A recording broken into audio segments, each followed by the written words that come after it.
Hello everyone, আজকেও একটা important topic তোমাদের সাথে শেয়ার করতে চলেছি।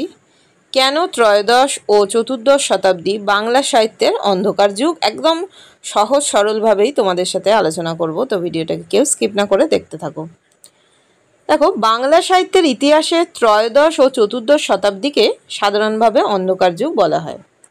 এর কারণ এই সময় সাহিত্য চর্চা পুরোপুরি স্তব্ধ হয়ে পড়েছিল এমন নয়, বরং এই সময় রচিত সাহিত্যের কোনো লিখিত বা সংরক্ষিত নিদর্শন বর্তমানে আমাদের হাতে নেই।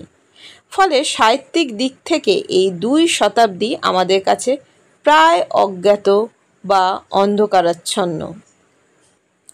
এই সময় বাংলার সেন রাজবংশের পতনের পর মুসলিম শাসনের সূচনা হয়। তুর্কি শাসকরা দিল্লি থেকে বাংলায় আগমন করেন এবং প্রশাসনিক নিয়ন্ত্রণ প্রতিষ্ঠা করেন।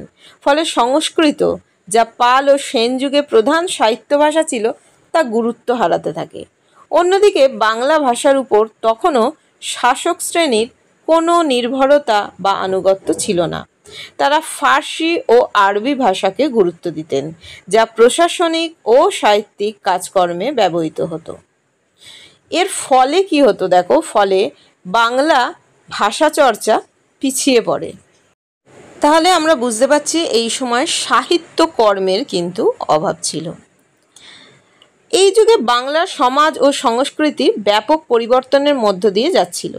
রাজনৈতিক অস্থিরতা, মুসলিম শাসন প্রতিষ্ঠার প্রক্রিয়া, হিন্দু অভিজাত শ্রেণীর মধ্যে অনিশ্চয়তা ও সংস্কৃতি পরিবর্তনের ফলে সাহিত্য চর্চার অনুকূল পরিবেশ সৃষ্টি হয়নি।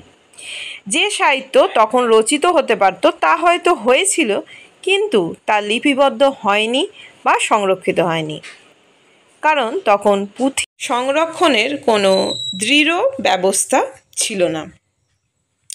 তারপরে দেখো, আমি এইভাবে প্যারা করে লিখে নিয়েছি। তোমরা যদি মনে করো এগুলো কিন্তু পয়েন্ট আকারেও লিখে নিতে পারো। আমাকে কমেন্ট বক্সে জানিও, তাহলে কিন্তু আমি সেটাও পয়েন্টের এখানে যদি না বুঝতে পারো কোনখানটা কী দেবে আমি বলে দেবো।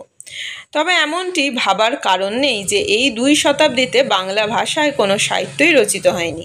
বিশেষ করে লোকসাহিত্য, জনসাধারণের মুখে মুখে পরিচালিত গান, লোককথা, বাহুল ধারা, আখ্যান এসব তখন নিশ্চয়ই সক্রিয় ছিল। কিন্তু সমস্যা হলো এই ধারাগুলি ছিল মৌখিক এবং লিখিত রূপে রক্ষণাবেক্ষিত হয়নি। ফলে ইতিহাসবিদরা এই সময় সাহিত্যচর্চা সম্পর্কে খুব কম তথ্য পেয়েছেন। আর কিন্তু যথেষ্ট সেই যে গুরুতর যে উন্নত মানের যে সাহিত্যকর্ম, সেটারও কিন্তু অভাব আমরা কিন্তু পরিলক্ষিত করতে পারি। একটি গুরুত্বপূর্ণ বিষয় হলো এই অন্ধকার যুগের পরপরই মধ্যযুগীয় বাংলা সাহিত্যের অগ্রযাত্রা শুরু হয়। চণ্ডীদাস, বিদ্যাপতি, গীতগোবিন্দ, শ্রীকৃষ্ণ কীর্তন প্রভৃতি কাব্যরীতি এই শূন্যতার পরে নতুন আলোর সন্ধান দেয়। ফলে একথা স্পষ্ট হয় যে এই অন্ধকার যুগ ছিল বাংলা সাহিত্যের প্রস্তুতির এক প্রাচীন স্তর, যা পরে বিস্ফোরিত হয়েছে বিশাল সাহিত্য সম্ভারে। এরপরে দেখো লিখেছি উপসংহার। ত্রয়োদশ ও চতুর্দশ শতাব্দী বাংলা সাহিত্যের ইতিহাসে এমন একটি সময় যখন রাজনীতি, সংস্কৃতি এবং ভাষার পরিবর্তনের কারণে সাহিত্য চর্চা ব্যাহত হয়। এই যুগের সাহিত্য নিদর্শনের অভাব এবং ইতিহাসের তথ্য শূন্যতা একে অন্ধকার যুগ নামে অভিহিত করতে বাধ্য করেছে।